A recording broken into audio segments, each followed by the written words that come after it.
do do do. I'm going, do do do do. From on to off. It's the Going On podcast with the Rap Critic and Muse. Action Bronson has his first in-ring debut.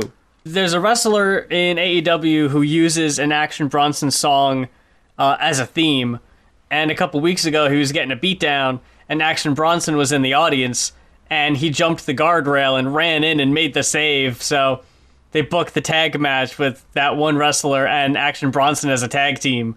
And yeah, Bronson was fucking throwing motherfuckers around, doing some crazy shit. Yo. That's the way to get people who don't watch wrestling to watch. Like, WWE's got Logan Paul doing shit, and oh my god, now, like he's fighting for the fucking championship at an upcoming show, and yeah, you know, they had Bad Bunny at WrestleMania have a match, so now AEW, I mean, not nearly as mainstream with Action Bronson, but, you know, if you watched his food show, maybe. And that can get posted on the fucking hip-hop websites, and people can be like, hey, you remember Def Jam Fight for New York? Well, rappers are fucking wrestling now. Like, how far away is this shit?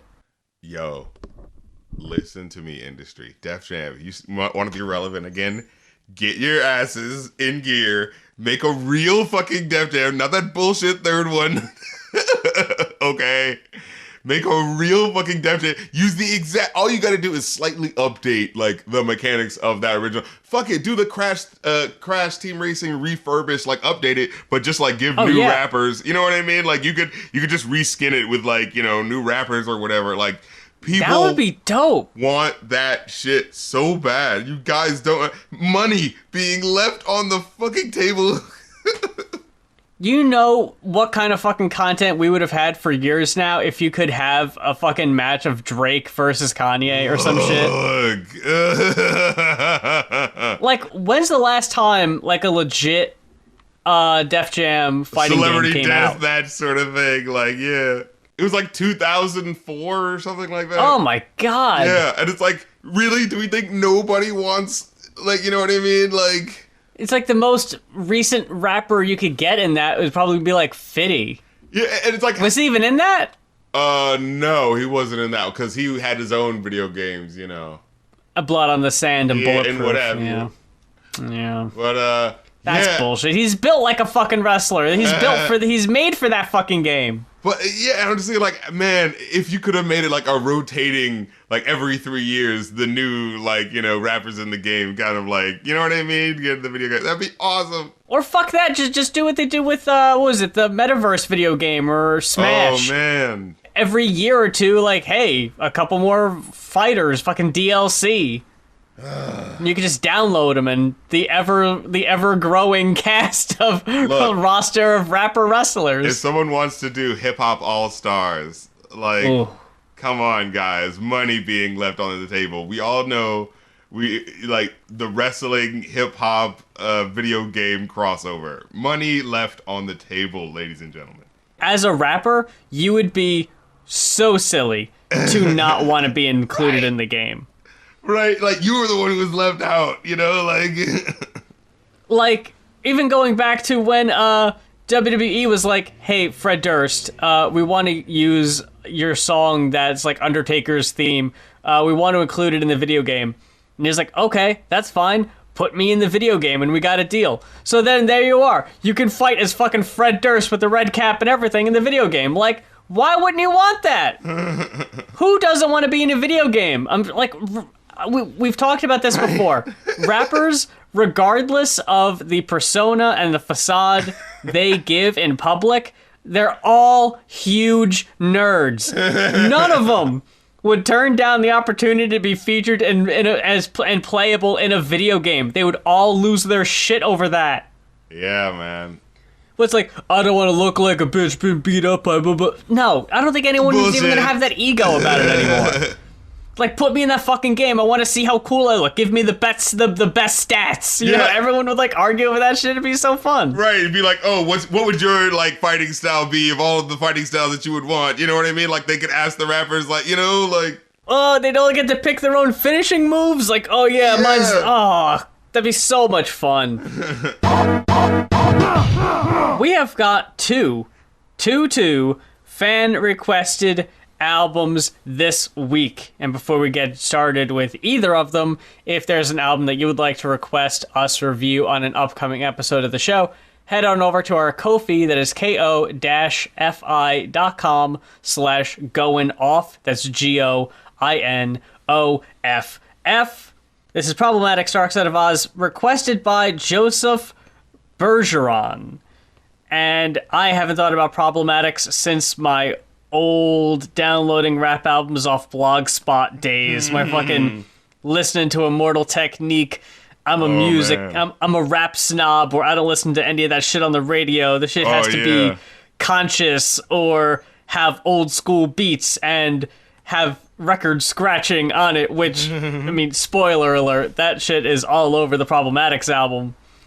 I think I remember listening to this shit back in the day also, but it's been a really long time, so it essentially might as well have been a first impression review for me because it had been so long. Yeah, I had never heard this record before, but it was so interesting listening and being like, oh, I figured out when this was, what year this came out. You know, like... Oh, yeah. Hearing the George Bush samples and shit like that, you're like, oh, okay, I know where we are.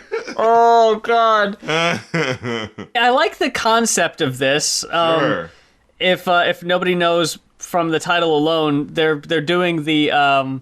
This has to be like the third time we've done the Wizard of Oz album concept thing. They're essentially doing the Grey album bit where they're taking some samples from Wizard of Oz. Like every track is sampling a song from Pink Floyd's Dark Side of the Moon. It's not a very consistent motif though with the Wizard of Oz aspect of it. Like there's this skit intro, The Third Roar, referencing when you're supposed to start the Dark Side album in at the same time as the Lion's Third Roar and the Wizard of Oz production logo. And it has like a little back and forth between samples from the movie and samples from the album. But while there's samples from the album throughout, the kind of importance or relevancy of the Wizard of Oz kind of falls in and out. Yeah, like it's definitely there. And it definitely, like, I think it does a good enough job of like, you know, having it being a collage of these sort of, references. I was just thinking, just the idea of like, you know, there's one point where it samples The Matrix talking about like, Joey Pantoliano, Kansas is going bye-bye. It's just like, this album could literally just be filled up with like movies, referencing the Wizard of Oz. You know what I mean? Like, how far does the rabbit hole go? It's like, oh yeah, you know what I mean? Like, you can literally, there's a lot of shit you can pull from, It was just like you mentioned, there's the one skit with the George W. Bush, which I thought it was clever. Yeah. How he's talking about drug abuse being a problem in the country, but making it sound like he's admitting to being responsible for all of it. And I mean, in a way, kind of is, yeah. Like when he starts specifically saying prescription drugs, I was like, oh, no, wait, that is actually pretty directly the government's fault, yeah. It's like, we all get the joke because it's not a joke. Yeah, exactly. But then, like, the album starts after The Third Roar with, like, 2 songs in a row about, like, not having enough money and not making enough money as a group. So I was like, okay, that's right. Like, I like it, but what's the point of the album? Like, are you doing, like I know Violent J did a solo project. I think that's the other one I was thinking about. Yeah, the Wizard of the Hood. Where like that whole thing is like is a concept where he's meeting up with the members of the group in the movie and going to find the wizard. But there's only like one song I think on here where I remember them being like, "Hey, I met up with Dorothy," and I feel like it does happen like every now and then, because I remember there's one track early on that ends with like, if you want to, it was something about like, here's a golden mic, check it 3 times when you want to go home or something like that. I remember that being like, oh, that's kind of a cool, Yeah, I remember I gave it a 3 because I was like, this is solid enough. It's about them being entertainers and being on the road. Like, I get that, but then it was just like, it felt like it didn't really fully bring the concept together, at the end. Like, because it felt like that lyric didn't tie into what was actually happening in the main, you know, crux of the song, you know what I mean? Like, it was a dope lyric to go out on, but then I was like, wait, how did we get here? You know, like, that sort of thing. Going into it, I gotta say right off the bat, Syzygy, Dead Time, and the absolute standout, in my opinion, Home, are the best 3 songs on the whole album. And of course, they're all in a row. Oh, I also like The Last Gig in the Sky. I almost forgot that one, the last one. Yeah, I really like that one too. I thought that was, when I heard Over the Color You Like, and I was like, I don't know if this is really that strong of an intro cut. Like, I thought it was okay.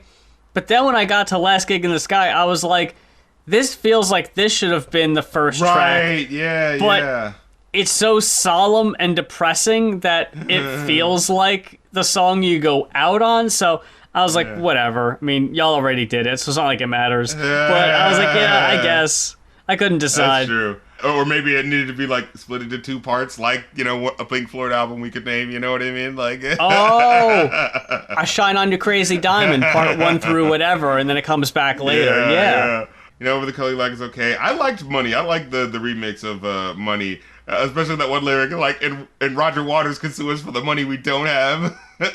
I thought that was weird. Like, I was trying to figure out, like, what they're really doing. What like, it's about? Yeah. Like, yeah, because, like, at one point they throw the Grateful Dead under the bus, and then they kind of make the Pink Floyd reference, and it's like, what are y'all getting at? Like, thumbing their nose at the rock of the past, I guess. I don't know. That y'all are sampling, and, like, the next level of 80s Run DMC. Like, yeah, we can sample your shit. We don't give a fuck. It feels like, to reference another Pink Floyd project, when Nostalgia Critic did the Wall video, and was like, no, but this is like a love note to it. It's like, God. Yeah, but you're shitting on it. Yeah, so that's when I'm listening to Money, and it's like, so is this a tribute, or are you shitting on him? Like, I can't tell what y'all are getting at. Yeah. I guess the biggest complaint I could have about this album is that it just kind of feels directionless. Yeah, a little aimless, yeah. Which, it's, you know, what year is this? Like, what year did this come out again? I couldn't find, like, direct information. One thing that dated it, besides the record scratching, which I'm fine with, like, I don't really have a problem with that, especially because it's like, that's not, like, even if every album that gets put out has record scratching, it's always going to sound different, so it's like, yeah, okay, no, that's a cool little thing, is on Somewhere, where they had to throw in a no homo. Oh, that was out of nowhere. What year is this? You like, know we're in the 2000s. No. Oh, yeah. We're nestled safely in the 2000s. I mean, I will admit, though, we got off very light. I think that was the only example there of was anything no, close to homophobia, so I was like, okay. 2008. This is what I'm getting. Wow. Ooh. Okay. I'm guessing in early 2008, but... We're on the last year of Bush's presidency. Yeah. That feels very late to do the parody of George W. Bush. But we're still within Boondocks time, you know what I'm saying? Like, the relevant first 2 seasons, you know? So it's still dancing on that edge, you know?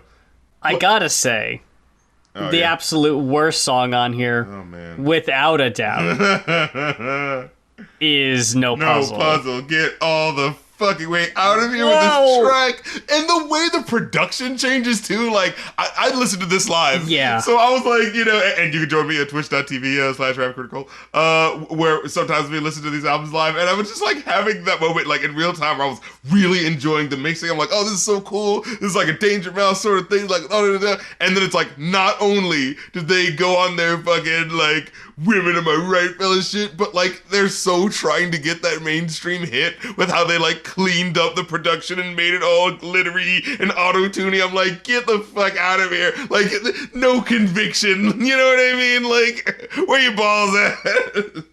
It's also super egregious that it's nestled in and surrounded by the best songs on the album, in my opinion. It hurts. It's got 3 of the best before it, and then the other best one after it, and it's just right there. Like, I wish you would have got this out of the way early or something, but the fact that came so late after such great songs, I was like, oh, God, Jesus, like, get this the fuck out. It really like, you really get the stank face where you're just like, because you're enjoying it so much up to that point. Yeah. And then you're just like, oh. So yeah, the auto-tune, the shitty misogyny, but then at the end, this whole song where like, oh, the skeezers, I don't mess with them, like, never me. But then he has the lyric at the end where he's like, although I hit it once, then I hit it twice, but I had to stop because it wasn't right. And then the hook is about how, like, I totally don't want to fuck you, girl. It's like, overall, though, I gotta say, though, like, for the good songs that are on here versus the bad, like, I would give it a 4 out of 5. I think it's actually a solid enough listen, you know what I mean? I'm tossed up between a 3.5 and a 4. Like, it can kind of fall either way. No Puzzle really hurt it more than it needed to. If you cut that one out entirely, I would say the album is definitely closer to a 4. Because like I said, there's other tracks like Syzygy, where it's like the lyrics are just bouncing off of the beat with the fucking Terrorist crucifixions, empirical proof is missing, imperial truth is what the libertarian group is missing, all very amused with the interiors is fully fitted, who cares if it's fuel efficient, what's air with this pollutants in it, just carry the new tradition, swearing, it's just like, whoa, the way it just like flows, I wish I was able to quote, because this album really did have some great lyrical moments on it, I just wasn't able to highlight any. Yeah. But this is the thing that I liked about that track in particular. It does the sort of like, oh, watch out for the things of our age, that sort of thing. But it does it in a way that's like truly believable. Like there's a way to do this in a way that isn't hacky. You know what I mean? In a way that truly makes you like think about. Because like, no, there are sinister voices of our time that are just capitalistic and just want to make their money, and they're like, yeah, taking things to their advantage. And you should be have your wits about you in this day and age. Da da da da. Like, and art is about like pushing us to ask these questions of things of and things of that nature. You know what I'm saying? So it's like, I definitely enjoy it on that level, and them being lyrical on top of it to really like just have a dope ass product, you know what I'm saying, as a song, Yeah. So yeah, like I gotta give it props for how it able to do that. Oh my god, and what was that one lyric? Oh, in Dead Time, where it's like take you back like a historian with it was like fucking social commentary, but really dope, and bringing it into the sort of like metaphysical place with like these really cool metaphors. It's like kind of like makes you think of like, oh man, in the past it's like, yeah, were we trying to like connect to these things through, like they said, like we used to try to find eternity, and now we do it physically through satellites and da da da, and it's sort of like yeah, man reaching out for the infinite and that sort of thing, but then it would say like, it would really hit you with points like first it would be like, oh, TV's the new god, part of an insidious plot, that sort of like, Aesop rock mid 2000s bars, but like, but then it would be like, why do you think tobacco and tequila are legal, but weed and sativa are evil? And it's like, but that's just the truth though. Like, yep, you did, like I can't run on that. You know what I mean?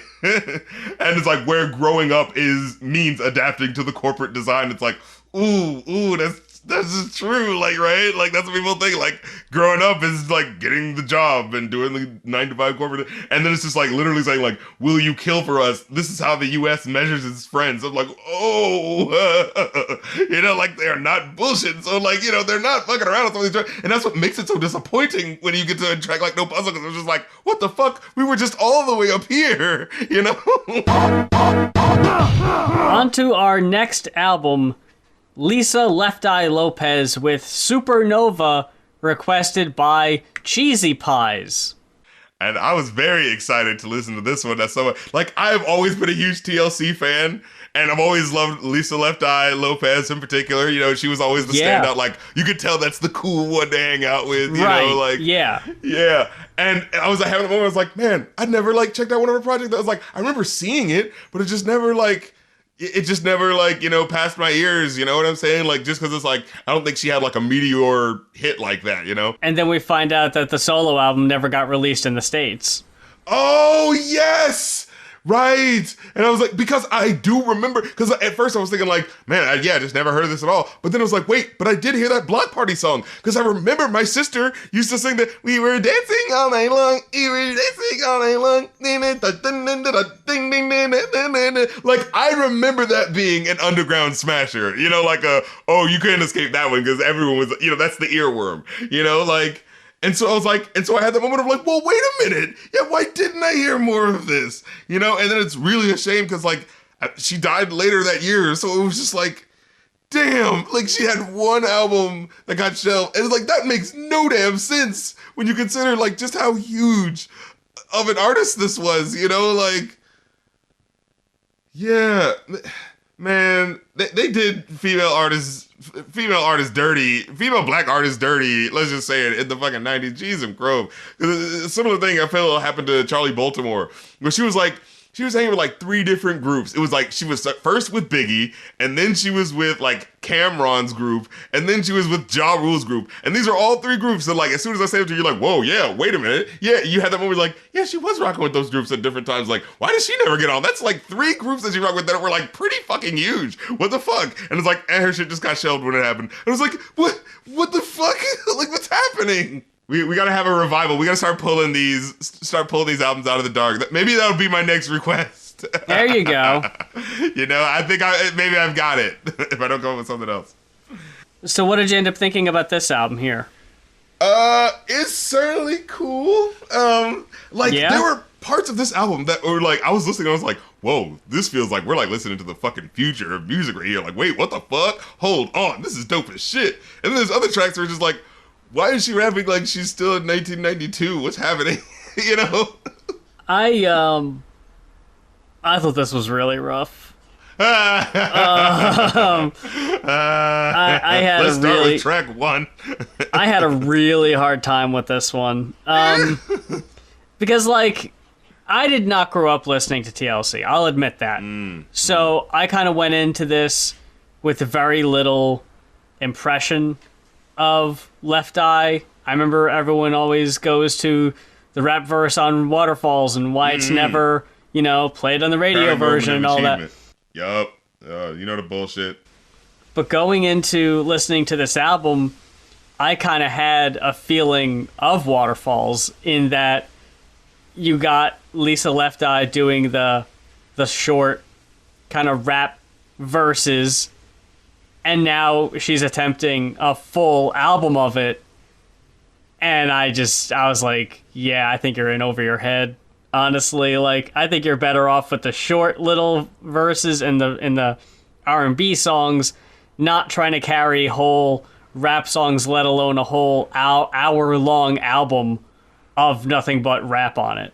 And you know what's interesting is that she was kind of like the brainchild of the group, right? Like, she was the one that kind of came up with the styles that they would wear, a lot of the song concepts and stuff like that. So, like, she is kind of like, so you would think it makes sense. Oh, hey, of course she'd be able to carry on. And if you listen to like those older tracks, like they're definitely dope tracks. I mean, they're not exactly perfect, but like they're certainly more solid than this, So it does kind of feel like one of those things like, oh, did she need the group? You know what I mean? Like She definitely lays out that theory also. And yeah, in a way that was a little like, hey, yeah. Like, hold on. But we'll get to that.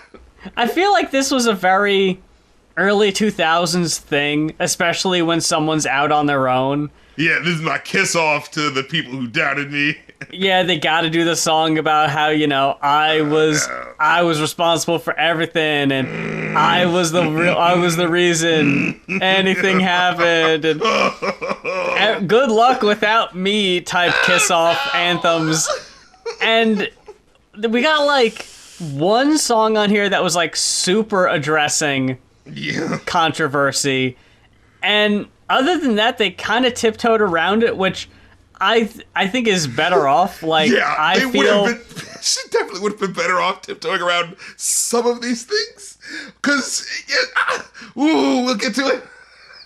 And when you're not doing that, though, it's either just kind of generic, kind of very awkward. I wrote down awkward so many times because the flow so often is just very, almost like she's going for like a slam poetry delivery. Yeah, like I said, it feels like she's stuck in 1992 or something like that. It feels like the Will Smith thing of like, when you hear like the big hits, oh, he clearly had someone writing with him, and then we hear it's just him. It's like, the rhymes aren't bad, but something feels off. Like, And then there's the, in my opinion, shoehorned religious angle. That was interesting. But we can start from the top. Yeah. And we can go through. So life is like a park. This is already the weird midometer over here, because it's like, I'm listening to, like, great singing happening, by the way, by the person who's doing the hook. I'm like, oh, wow, this is really good sound. It feels like, Sunday in a park right now. You know what I'm saying? But you're listening to the lyrics. Life is like a park. Seesaws, merry-go-round. Okay. And thought you may swing high. Oh, sometimes you may even fall down. Oh. And though you may get stuck, you must get back up. Who's getting stuck in the... What the fuck? Like... Are you, like, getting stuck in, like, a mud hole or something? Like, what is...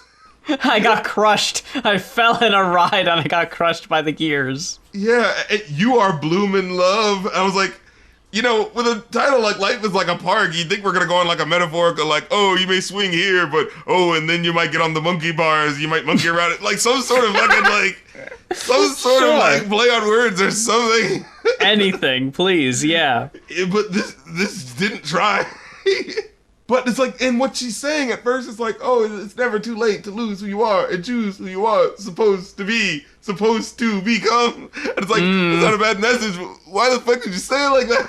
Yeah, there's a lot of points on here where she does that, where she'll, like, repeat a line or a word in a very kind of messy way.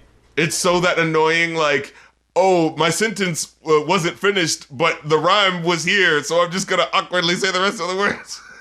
Like, in the song Rags to Riches, she says, Robin Hood, in the hood, oh Little Red Riding Hood. I'm like, no! That's all the same! Stop it! Not even a rhyme! You can't do that! You can't do that! You can't just reference the different things that have the same words in them. That's not rhyming. Oh, no. I got the swag like Green Arrow and Green Lantern and Green... So, I thought that was a very weak opener. Life is Like a Park.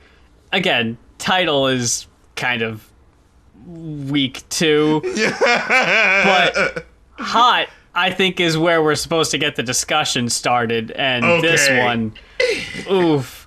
Oh, Left Eye, what's happening? Everybody want to know where the hell you've been. Yeah! Everybody sit down. Let me tell you a story about what happened to me. Like, okay. Oh, man. Okay, first of all, this intro, what was going on with the numbers? It was like 5, 9, 10, 11, 12, 18. I was like, is this the Bernoulli pattern or something? Why is she doing this? It said something about numerology, but then didn't explain what the relevance of it was. This is possibly a reference to Lisa Left Eye Lopez's interest in numerology. Okay, cool. What do the numbers mean? I don't know. Like, well, maybe, like, well, how am I supposed to know? If you don't know.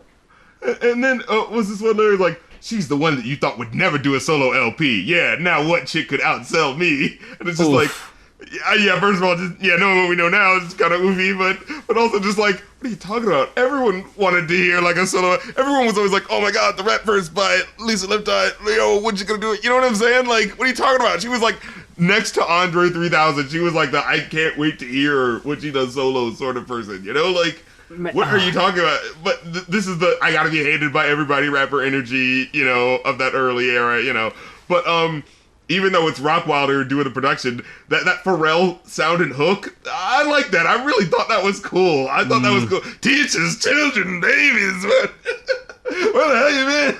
Hey, Left Eye. It sounded like her theme song or something. A lot of these songs sound, Hey, Fat Lip.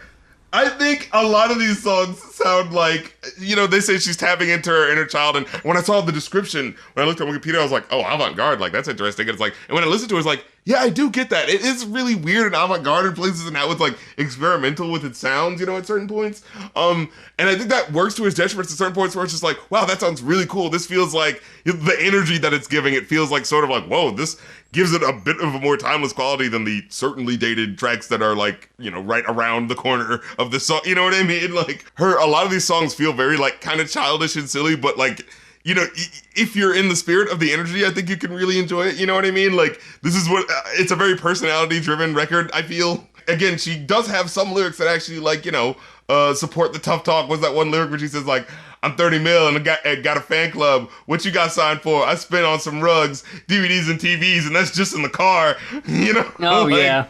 Borderline genius, scientists swear by me. Imagine Einstein and Carmen Jones's body. Like, you know? But then there was a bit of a, like, sour lyric that, again, just listening to an artist who, like, died and then being like, yeah, I was here when it started and I'll be here when it changes. Like, oh, man. Yeah, like, a lot of that hits, unfortunately. Yeah, and it's so like, sad.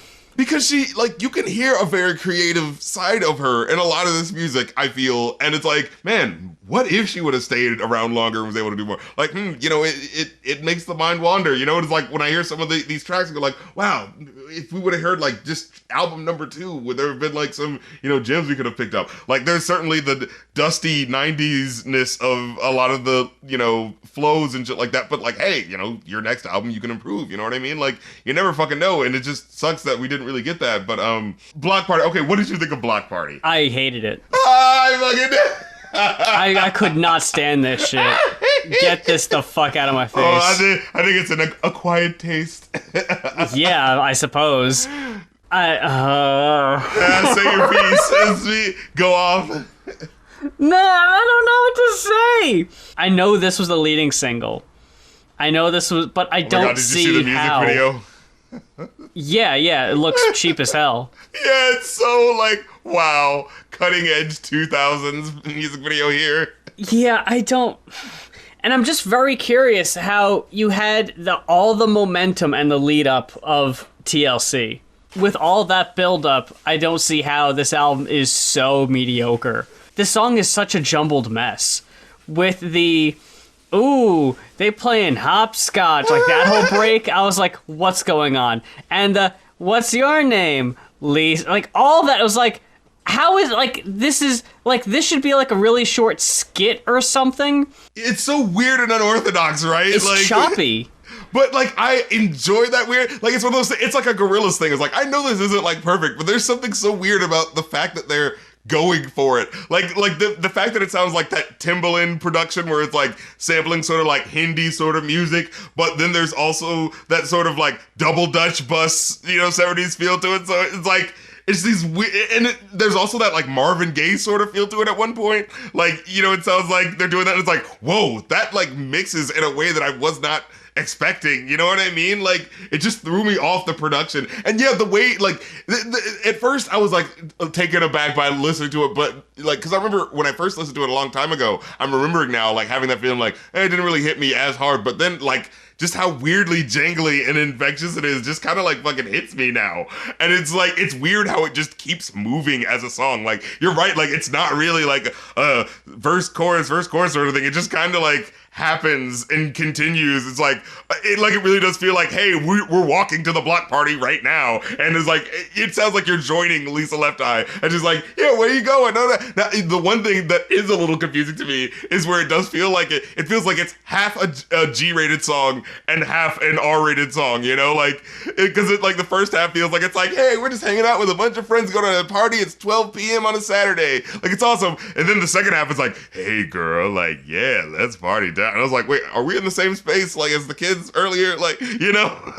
Yeah, tone as well as the sound are inconsistent. And I think that's what turns me off from a lot of the songs on here.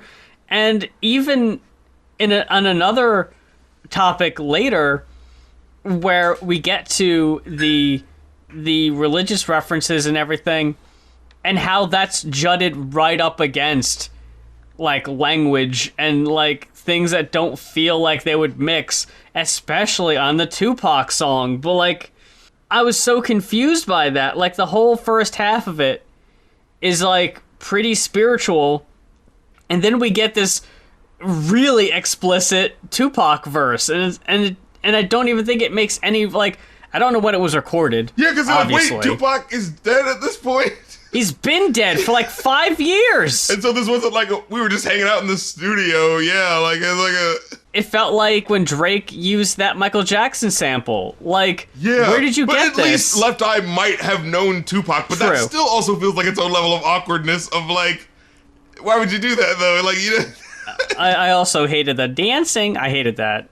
That was so obnoxious to me. I think it was like repeated just enough to not get obnoxious to me. Because I think it like they do it 2 times and then they stop it for a while and then it kind of comes back. So it's like it feels like a thing where it's like this is that earworm. They were dancing all night long. They were dancing all night long. They were jumping and jumping. It's like that thing that makes you go like, oh god damn it, you know? It's that Will.i.am earworm. If they would have done the dancing 4 times in a row instead of just the 2, that would be way too much. Right. Like okay.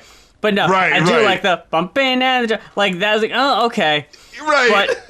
But there's weird choices on here. Like I didn't mention it, but on Hot, where she just goes hot, hot, hot. I'm like, why are you doing that? Why are you just shouting hot at me? Like, and then the dance. Like I don't know if that's her doing that or a feature. Sometimes they're credited, sometimes they're not, which is whatever. But here's a big critique I have.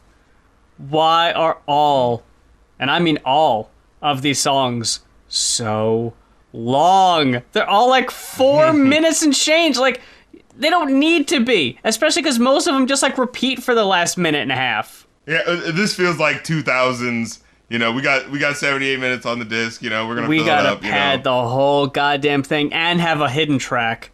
Oh yeah, you know, and just in case one of these hit, you know, we might extended version. You know what I'm saying? Like, but yeah, yeah. But the block party is the only one to me that feels worth it. Then we get "Let Me Live," really weak compared to the last song we were listening to. It's just so fucking weak, man.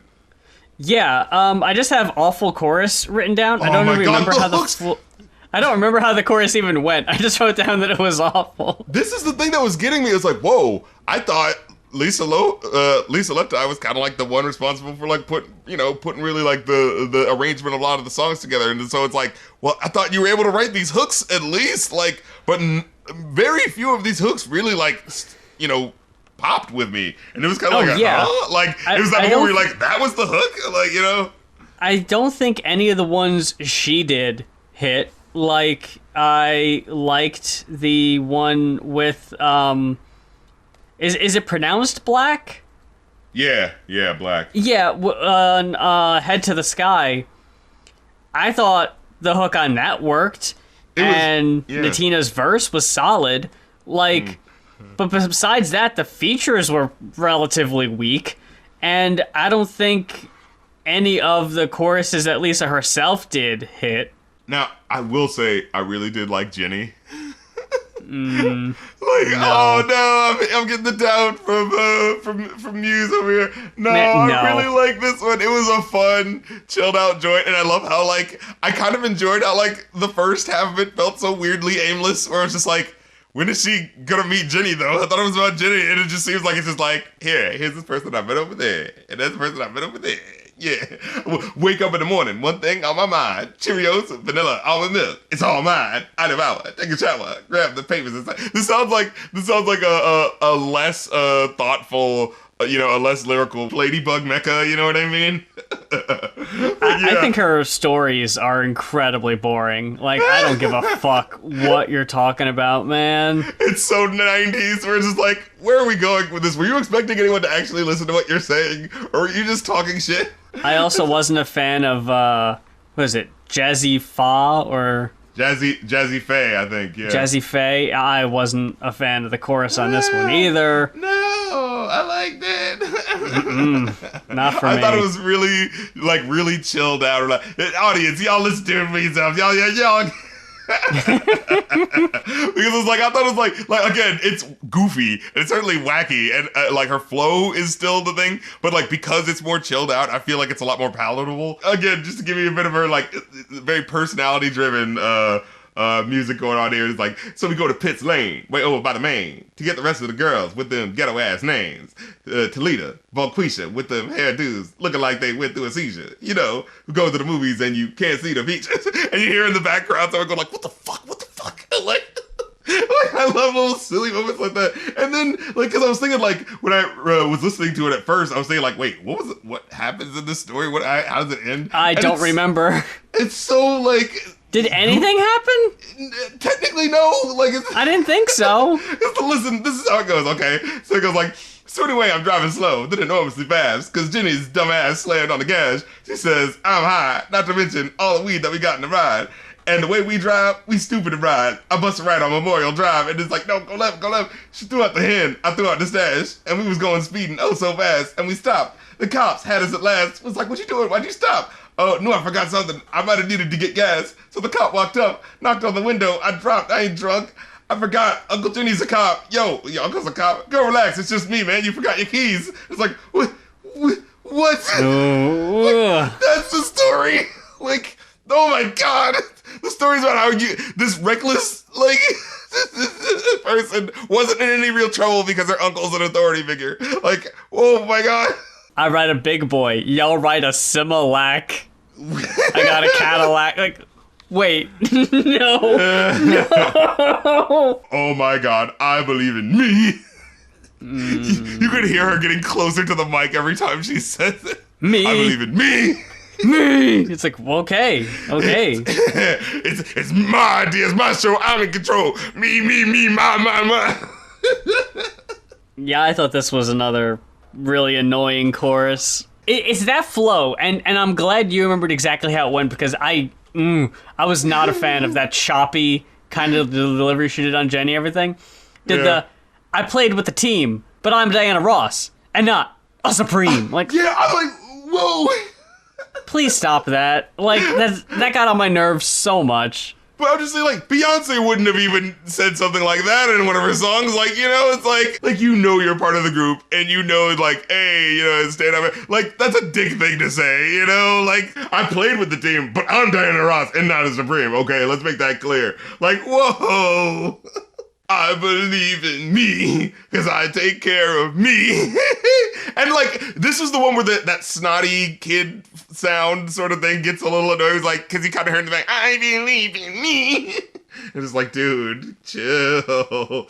Do you think this was a response to maybe not having the most support for the album? I mean, I gotta believe in me because nobody else is, kind of thing? Like, I got my back, so that's all that matters, kind of thing. Because, I mean, I'm still curious why this never got... I think it didn't get released in the U.S. for, like, poor sale numbers? Like, how did these things roll out back then? I don't know. What are they doing? Like, she specifically... We'll get to it later with A New Star Is Born, that this album was supposed to be released on her father's birthday. But then it kept getting pushed back. You picked a very specific date for an important reason, and that didn't happen. So it gets released in the UK, I guess doesn't do well enough, and then we just never get it, like, at all. Like, that's so weird. Yeah, it's like, there's only so much time to release it out. Like, why are they doing this shit? Like, oh, I'm releasing it 1 month in this country and 1 month in another country. Like, really?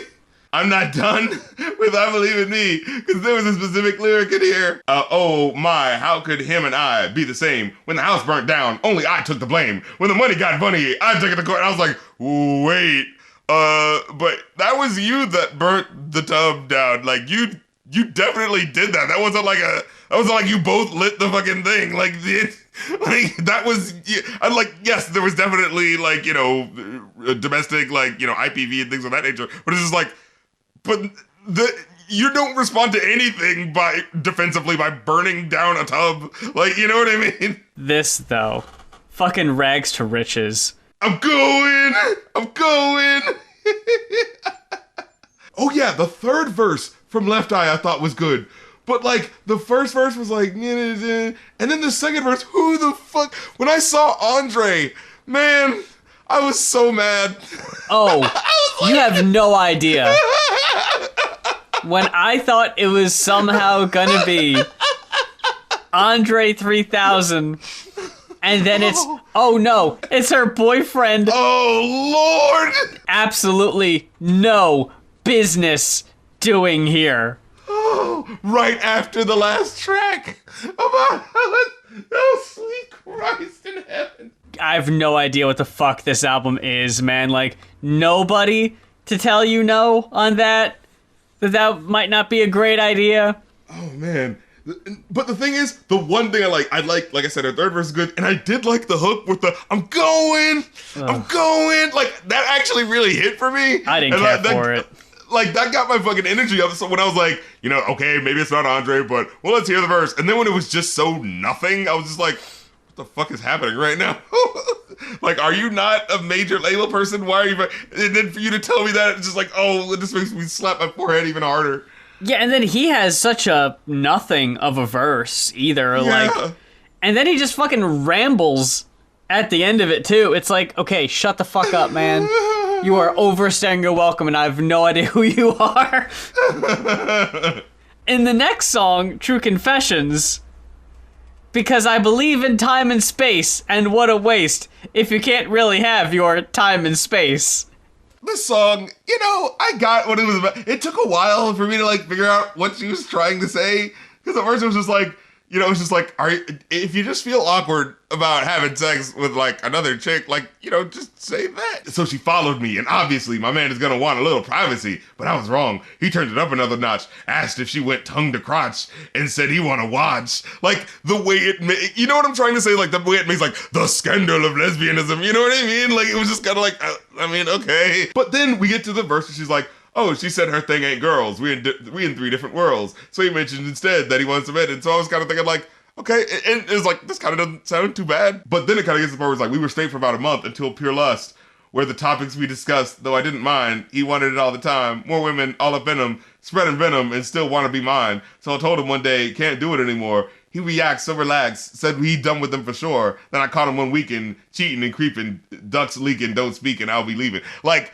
that I get, right? Where it's just like, if you want to like be like, hey, like, would you like to have like a polycule or whatever relationship? Yeah, I get discussing that, right? But then doing it behind their back, like that's where it becomes the issue. But it seemed like the song kind of treats it as if the whole thing is the issue. I thought this was one of the better ones. Like, honestly, from here on out, I think the second half is way stronger than the first half of the album in general. I mean, like, from here on out. If this is Left Eye singing the chorus, I think you probably should have got a feature for it. But what I wrote down for how awkward the story songs feel to me. Have you been on TikTok to see the Nicki Minaj super freaky girl meme? And the memes just ain't no good. They taste like wood. Where that's where you're going. Have you ever been over to a TikTok? Have you ever opened up your TikTok app and the memes just ain't no good? Oh God, updated version of rappers. And you get hit with an ad for KO Pectade.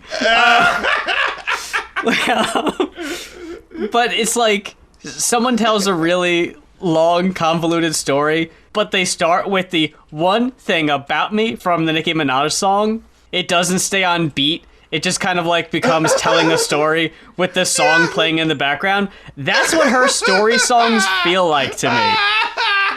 They start somewhere, like going on and on, and like, then they just kind of fall apart. Yeah. Like, yeah, it's like, where are we going? I thought this was going to a much more heightened place, but it's really not. Like, it's really just he wanted a threesome, and it's 2001. Whoa! I can't believe it. Can you imagine, dear audience? Like, I'm gonna beat the trade publications on this one. I'm gonna get the scandalous story out first, and then no one writes about it. No one cares because Untouchable. Which, like, I enjoyed enough, but it was like one of those I can't shake the feeling. It's like I feel like you just really wanted a Tupac song, and this is your Tupac song. Like, it legit sounds like the grab your Glocks and you see Tupac. You know, like, it has that sort of, like, feel to it on the beat. You know what I mean? And, like, now, at first, I didn't think it was too bad, because I was, like, hearing it on the hook, like, when it was, like, kind of adding to her voice, like, the untouchable. Like, I was like, ooh, that sounds kind of cool. But then I was kind of having that, moment where it's like, wait, she's literally saying, like, I'm sorry, but she's saying it, like, I know you feel me. It's the untouchable. Like, you're saying to feel me, I'm untouchable.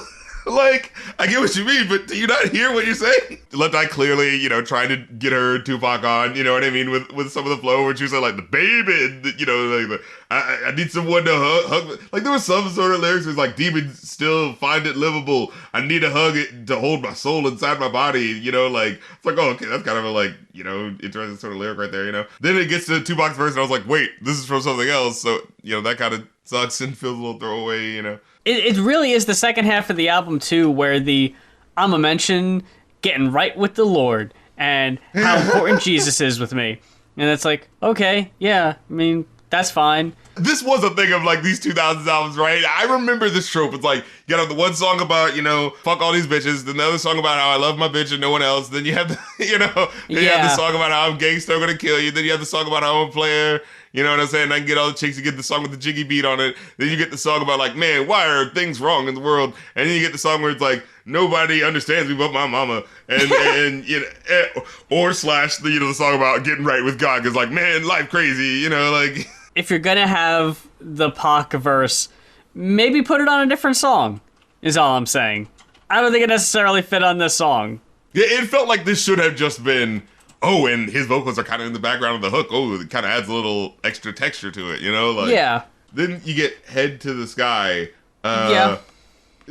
I think the first verse was all right, and then that second verse where she's just sliding all over the beat again, where you're just like, what? Where is the rhyme landing? Where are you going? To me, my biggest problem with the first half, and you could probably guess, is the kids yelling in the background. Oh yeah, that is what happens on this song. Like like at first it was kind of a like fun little texture, and then it was like, oh, are they just gonna keep coming back? Y'all can stop that. Tell them to leave. Yeah, between Head to the Sky and Universal Quest, I wrote down that I got youth pastor vibes. Oh my God, this so feels like what I was thinking as I was listening to it was like, wow, like she'll always have our hearts with her hook on the all that theme. You know what I'm saying? Like, right. You know what I mean? And so, like, this felt like if there was an album of that. Like, yeah. That's what this album felt like. This felt like songs that were going to be on, like, a Nickelodeon kids show that was going to be, like, a vanity project, like, oh, I'm getting on Nickelodeon, and because she, she still got love with, like, she's a very youth-oriented sort of artist, you know what I mean? Has a very youthful energy to her, so it's like, oh, we're going to get on Nickelodeon and do, like, a special or something like that with SpongeBob or some shit, like, Like, remember that one Christmas thing on Fox Kids or something like that, where it's like, this is Lou Bega with Mambo Number 5. And all Christmas editions of my songs, like... Or just singing songs about Pokemon, and... Dude, that would have been so... If Left Eye did... Yo, that shit would have been fun. That would have been the way to go, yeah. Oh man, the things that if Nickelodeon at that time would have peered over at Fox Kids, oh yeah, you guys got a Cuban, we think, sensation, number 5 German guy, eh? Yeah, well, who can we get that it's kind of maybe right on the edge of the 50 minutes of fame, it seems. Oh, Left Eye is having a little trouble, telling this album, hey, how about you come over here? You know what I mean? Like, yeah. It's so that 2000s thing of like, you can get a producer for one track, and then that's the big hit. And then the rest of the album, you don't really need to get that same guy. That guy was a little expensive. You've already bought the album, so I don't need to have him for every track now. Again, it flows all over the place. Like, let's touch on Christianity. I question all humanity. Is God so full of vanity that children into this family whom haven't yet to see Jesus is the key or suffer this calamity? And then you hear in the background, I cast you down for an eternity. Insanity. You can call it what you want to, but the man in me separated from this false reality. And I'm like, wait, is she coming out as... But then I'm just trying to figure out everything else he's saying in it. Yeah. I'm like... Because I thought she was going like, oh, you think... religion, you think God would be a religion that would just cast you down for eternity? You think that's religion? Like, that's what I thought she was going for, right? But she doesn't really follow through on it. And then she, like, really, like, belabors her flow on the next part, so I have no choice but to pay attention to what she's saying. Like, but the man in me, separated from this false reality, would never be the victim of this casualty for my lack of understanding physicality? Like, because I'm trying to follow this sentence, like, wait... The man in me separated from this reality would never be the victim of casualty because of your lack of understanding physicality. Like, yeah, a god who's loving would never punish you for not understanding physicality. Like, is that what is she saying? Like, like, and I feel like this is one of those things. If this song was really dope, it sounded really good. It could be one of those. Well, it's spirituality, whatever. It just sounds good. You know what I mean? But because it's like the hook is kind of mid, I'm like forced to be like, so what are you talking about? See, here I actually liked Esthero. Oh yeah, like I liked them on the her chorus. Her voice was good, but I felt like what she was saying was kind of like, wait, what did that mean? I didn't know what to say about A New Star Is Born.